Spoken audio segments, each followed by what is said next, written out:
You know what? Time travel to the past, it's overrated. Yeah, you heard me. Overrated. You know why? Too much hassle for too little reward. You know, you have to walk on eggshells to avoid your time paradoxes and your butterfly effects. And what do you get?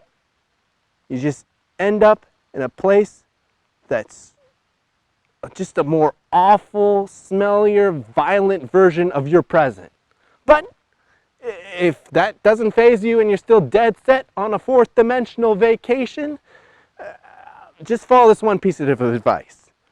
Do not go to New York City from the years 1898 to 1919. Trust me. I'll elaborate more with the following trivia questions. Question number 1.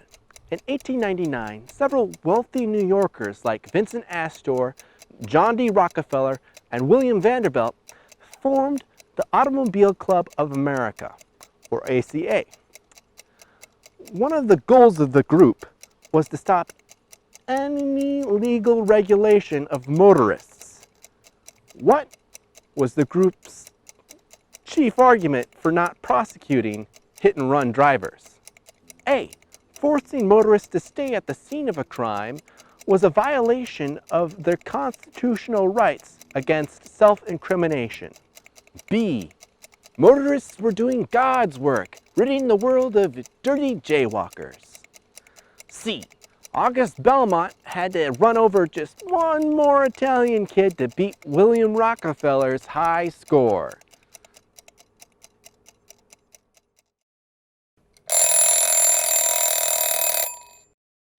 Although we all know that the real answer is, I'm rich.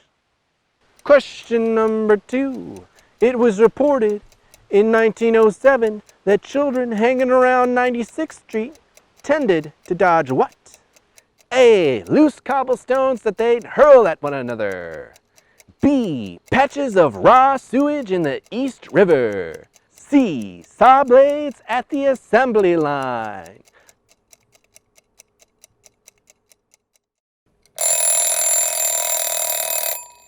See, that is another problem with time travel, miscommunication. I went to 1907 and I went up to the New York City Council and I was like, guys, you need to give a shit about your waterways. And they're all like, that is an excellent idea, good sir. We are looking for a place to put our shit. Question number 3. In the November of 1917, John Perroy Mitchell lost his re-election bid as mayor of New York City. Why, you may ask? Well, it was because he was super xenophobic towards German and Irish Americans living in the city. Nevertheless, this did not stop him from continuing to champion himself as the embodiment of the ideal American when he went off to join the Air Corps. Unfortunately, this did not go over well. Why? Well, because A. He was caught AWOL in a house of ill repute. B. He accidentally bombed an Allied ammo depot. C. He fell out of his plane in a practice flight and died because he was just the kind of guy to not wear a seatbelt.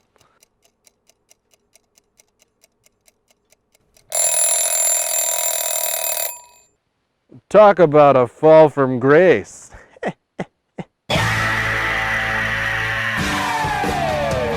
Was caught AWOL in a house of ill repute. Was caught AWOL in a house of ill repute. Was caught AWOL in a house of ill repute. Repute, repute, repute, repute, repute, repute, repute, repute. All right.